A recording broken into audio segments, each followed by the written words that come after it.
Bonjour à tous, on se retrouve au Petit Trot pour votre quintet à Vincennes, 13 partants. J'espère que ce chiffre va vous porter bonheur. Bon, on a touché deux petits tiercés cacahuètes, mercredi et ce jeudi.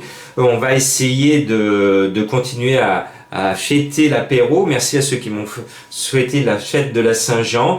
Eh bien, comme Madame Colombo, pour une fois, vous met le favori, le 5L Presidente, tout le monde le met en tête, tout le monde est sûr qu'il va gagner, c'est ce qui s'appelle un épouvantail. Même Madame Colombo le dit.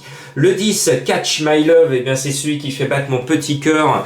C'est un cheval que j'aime bien, qui m'a bien plu ces derniers temps. Le driver est souvent inspiré le vendredi soir, tous les cheveux sont au vert. Et puis il y en a un qui fait le contraire que nous en ce moment, c'est-à-dire que nous on a tous tendance à descendre dans le midi pour aller chercher la mer, pour aller chercher le soleil, pour aller manger une bonne bouillabaisse à mes amis de Marseille sur le Vieux-Port. Et bien lui il fait le sens inverse, il va à la fraîche, il monte à Paris, c'est le 9 Dolce Deban, et quand on fait ce genre de déplacement, c'est pour gagner des sous. Donc le 9, vous pouvez le jouer. Et puis le plus régulier finalement dans ce peloton, c'est le 7 Vlad Del Ronco. C'est le plus courageux, c'est le plus rapide.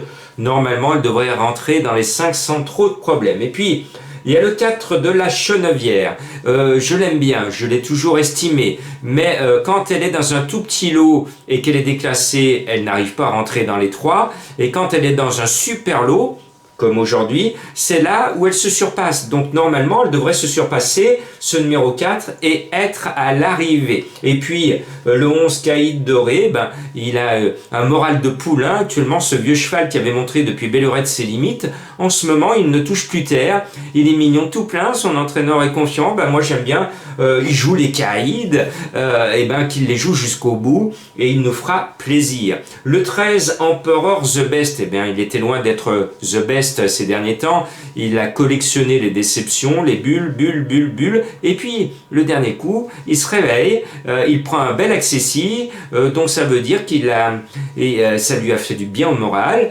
L'engagement est bon, et les bichons, généralement, quand ils ont un bel engagement comme celui-là, ils ont pour habitude de ne pas le rater. Et puis, je me couvre le 2 Express du Gers. Certains de mes confrères vous disent que l'engagement a été préparé. Ça, c'est mes confrères qui le disent.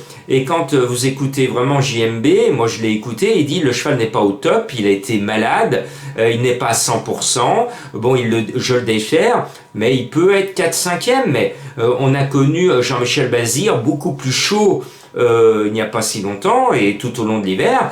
Là, on ne peut pas dire que JMB ait préparé la course, puisqu'il n'est pas chaud du tout. Mais c'est vrai que sur la classe du 2 Express du Gers, c'est celui qui a le plus bel avenir du peloton.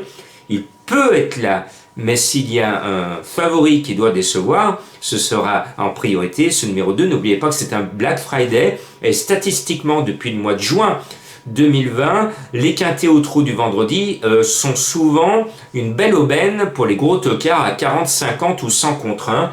Donc attention, ça sera tout ou rien. Soit un quintet cacahuète, soit un quintet avec une ou deux énormes surprises.